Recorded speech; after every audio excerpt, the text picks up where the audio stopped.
আজকে এক ভাবির বাসায় দুপুরে দাওয়াত ছিল।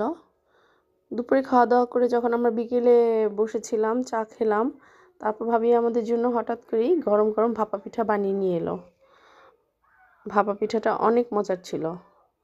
আর যদিও আমি অনেকবার ট্রাই করেছি এত সুন্দর করে ভাপা পিঠা, আমি কেন যেন বানাতে পারি না। অনেকবার ইউটিউব দেখেও ট্রাই করেছি, কিছুতেই পারি না বানাতে। আজকে ভাবি আমাদেরকে খুবই সুন্দর করে গরম গরম ভাপা পিঠা খাওয়ালো।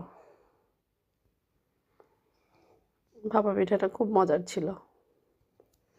থ্যাংক ইউ ভাবি, এত সুন্দর মজাদার ভাপা পিঠা খাওয়ানোর জন্য। Thank you again.